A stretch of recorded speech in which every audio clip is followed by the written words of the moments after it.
Student I am Kirti Sagar from GPS आबाद। तो हम पढ़ेंगे आर्थिक इंजीनियरिंग का चैप्टर नंबर 6 चिनाई के भवन मैशनरी बिल्डिंग्स। मतलब चिनाई के भवन पे भूकंप जो होता है वो कैसे वर्क करता है और ये कैसे प्रतिरोध करते हैं। फर्स्ट है तो ये तो हम ही सब जानते हैं, चिनाई का यूज़ हमारे देश में बहुत होता है क्योंकि इसकी जो कॉस्ट रहती है वो कंक्रीट से कम होती है। ठीक है, लेकिन इसमें क्या होता है कि क्षति होने पर भूकंप के कारण जान माल के नुकसान की संभावना ज़्यादा रहती है। फिर आता है आपका चिनाई के निर्माण के समय सावधानी अगर हम पूरी बरतें तो भूकंप के प्रति इसे भी हम एक सीमा तक सुरक्षित बना सकते हैं। तो फिर करते हैं चिनाई के भवनों में सामान्य क्षति और विफलता। Damage and failure of machinery buildings किस टाइप के होते हैं? चूँकि चिनाई के भवन जो रहते हैं वो टेंसाइल स्ट्रेस और शेयर स्ट्रेस के कारण इसमें जो उत्पन्न होता है उसकी वजह से क्षति होती है। ठीक है, चिनाई जो होती है वो तनन प्रतिबल में कमज़ोर होती है जिसके कारण क्षति की संभावना बढ़ जाती है। चिनाई के भवनों में जो डैमेज होता है उसको हम दो वर्गों में बांटते हैं। फर्स्ट है आपका गैर संरचनात्मक क्षति, नॉन स्ट्रक्चरल डैमेज। यह वह क्षति है जिसमें भवन की मजबूती प्रभावित नहीं होती और मध्यम श्रेणी की तीव्रता के भूकंप से इस प्रकार की क्षति होती है। इस श्रेणी की क्षति हम निम्न प्रकार की हो सकती है। फर्स्ट है आपका अस्थिर वस्तुओं का गिरना, जैसे अलमारियों का उलटना इत्यादि। खिड़की दरवाज़ों के शीशों में दरार आना, चिनाई की मुंडेर, छत की चिमनी, पानी की टंकी का पलटना, दीवारों एवं छतों से प्लास्टर का गिरना एंड विभाजक दीवारों का गिरना या उसमें दरार आना। भारवाही दीवारों की क्षति क्या होती है? Damage of bearing walls. इस प्रकार की क्षति जो होती है भवन की स्थिरता एवं मजबूती इफेक्ट होती है और ये निम्न रूप में दिखाई पड़ती है। फर्स्ट, तिरछी दरारें जो तिरछे संपीड़न या तिरछे तनाव के कारण उत्पन्न होती हैं। ये दरारें प्राय किसी भी खुले हिस्से के कोने से प्रारंभ होती हैं और इस प्रकार की क्षति से भवन आंशिक रूप से या पूर्णतः ढह सकता है। भवन की दीवार क्षतिग्रस्त हो सकती है। बिना प्रबलन की चिनाई की दीवारों के जो गैबल एंड्स होते हैं वो बहुत अस्थिर होते हैं और इसमें क्षैतिज बंकन के कारण तनाव उत्पन्न होते हैं। इसकी वजह से भी इसमें दरारें आ जाती हैं। देखिए इसमें दिखाया गया है भूकंप के कारण गति, आपका फर्स्ट पॉइंट है गति हो रही है। सेकंड, गैबल दीवारों में क्षैतिज दरारें, ये जो गैबल दीवार है उसमें क्षैतिज दरारें आ रही हैं। थर्ड है अपरूपण के कारण तिरछी दरारें। थर्ड पॉइंट देखिए अपरूपण, ये शेयर स्ट्रेस की वजह से तिरछी दरारें आ रही हैं। और फोर है दीवारों के मुड़ने एवं झुकने से वर्टिकल दरारें। फिर आता है आपका दीवार के तल में लगने वाले जो पार्श्व बल, मतलब साइड जो फोर्सेस रहते हैं उनके अंतर्गत एक के ऊपर एक खुले सिरे के बीच की गहरी जो बीम्स रहती हैं वो दीवार का कमज़ोर क्षेत्र होता है, इससे दरारें आती हैं। इसको रोकने हेतु हम आरसीसी की एक पट्टी इनके बीच में रखनी चाहिए। फिर आपका छत के भूकंपीय भार से दीवारों को क्षति होती है। इस प्रकार की क्षति उन समतल छतों और फर्श की विशेषता जो कड़ियों पर टिकी होती हैं, ये कड़ियाँ भारवाही दीवारों पर टिकी रहती हैं और आपस में इनमें संबंधता नहीं होती। देखिए हम इसमें समझते हैं ये कोई दो वॉल्स हैं या इनके ऊपर ये कोई बीम रखी हुई है, आप इसे कॉलम भी कह सकते हैं। अगर यहाँ पे दरार आती है भूकंप के बल के कारण यहाँ पर, तो क्या होता है क्योंकि जो छत है और ये जो ऊर्ध्वाधर है इनके बीच में कोई जॉइंट्स नहीं है, तो इसकी वजह से क्या होगा, अब ये गिरती है, अगर ये इधर गिरती है तो इसके साथ छत क्या होती है, ये गिर जाती है। लेकिन अगर यहाँ पर एक जॉइंट्स हो तो ये दरार भी इतना इफेक्ट नहीं करेंगे और ये बॉक्स की तरह एक वर्क करने लगेगा।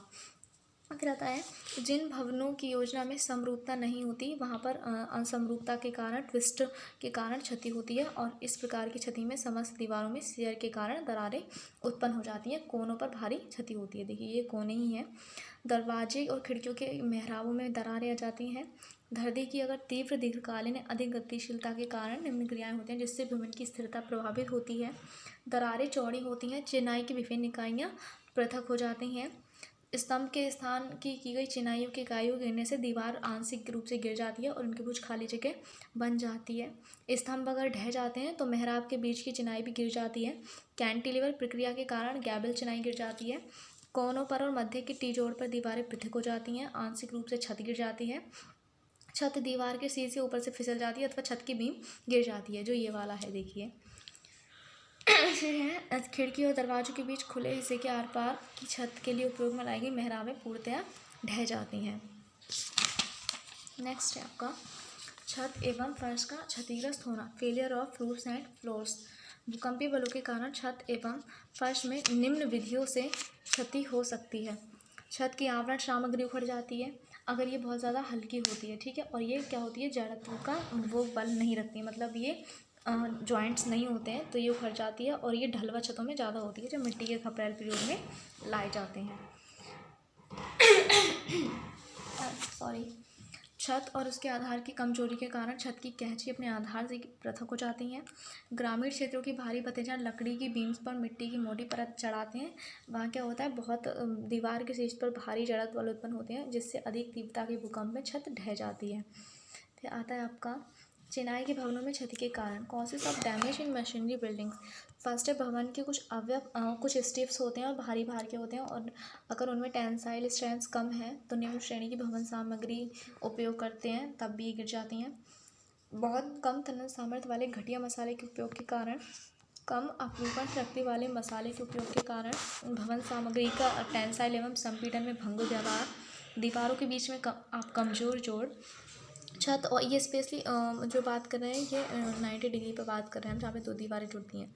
छत और दीवारों के बीच आपस में कमजोर संबंधता, कोनों पर प्रतिबलों का केंद्रीकरण, दीवारों में खुले हिस्सों की स्थिति और आकार की असमानता, निर्माण दोषों से घटिया सामग्री ईंटों के बीच जोड़ में खाली स्थान छोड़ देना, दीवार का वर्टिकल ना होना, दीवार के समकोण जोड़ पर उचित बंधन का ना होना, ये सारे कारण हैं जिनकी वजह से चिनाई के भवनों में डैमेज होता है। फिर आता है behaviour of brick machinery wall. क्या होता है इसमें, चिनाई के भवन के 3 मुख्य अवयव होते हैं। फर्स्ट, छत, दीवार, नींव। ये तीनों अगर एक दूसरे से संबंध है तब ही अच्छे से जो है भूकंप का रेजिस्टेंस कर पाएंगे, अन्यथा नहीं। फर्स्ट देखिए, दीवार अपने तल की ऊर्ध्वाधर दिशा में आसानी से गिर जाती है और दीवार के प्लेन की दिशा में अधिक अवरोध करती है।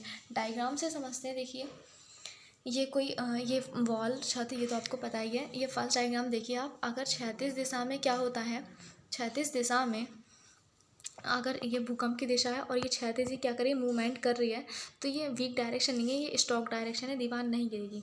लेकिन अगर छत, ये भूकंप की डायरेक्शन ये है तो वीक डायरेक्शन इसकी ये होगी, अगर यहाँ पे से कोई जॉइंट्स नहीं है, ठीक है, ऊर्ध्वाधर क्या मूवमेंट होता है तो ये वीक डायरेक्शन है, हॉरिजॉन्टल मूवमेंट है तो ये स्ट्रॉन्ग डायरेक्शन है। इसलिए हम भूकंप की दिशा में दीवार को सुरक्षित बनाने के लिए दीवार के सिरों को अगर एक दूसरे से अच्छी तरह जोड़ दें, ठीक है, तो क्या होगा, ये एक बॉक्स की तरह वर्क करता है और दीवारों में क्षति नहीं होती। दीवार सेफ होती है तो छत भी सेफ हो जाती है। देखिए जैसे ये खुली है तो ये बी और बी क्या है, गिर रही हैं, ये इनमें जॉइंट नहीं है, और ये नहीं गिरी क्योंकि इनमें हॉरिजॉन्टल मूवमेंट है, इनमें वर्टिकल मूवमेंट हो रहा है, डायरेक्शन अर्थक्वेक शेकिंग होगी तो वॉल इधर गिरेगी। अब यही चारों आपस में अच्छा जॉइंट्स है तो देखिए ये एक बॉक्स की तरह बिहेवियर कर रही हैं। जैसे ही अर्थ शेकिंग रुक जाएगा ये अपने पुनः उसी रूप में आ जाएंगी। तो फिर हम यहीं पे ख़त्म करते हैं चैप्टर नंबर 6 का। नेक्स्ट टॉपिक हम नेक्स्ट क्लास में करेंगे। Thank you class.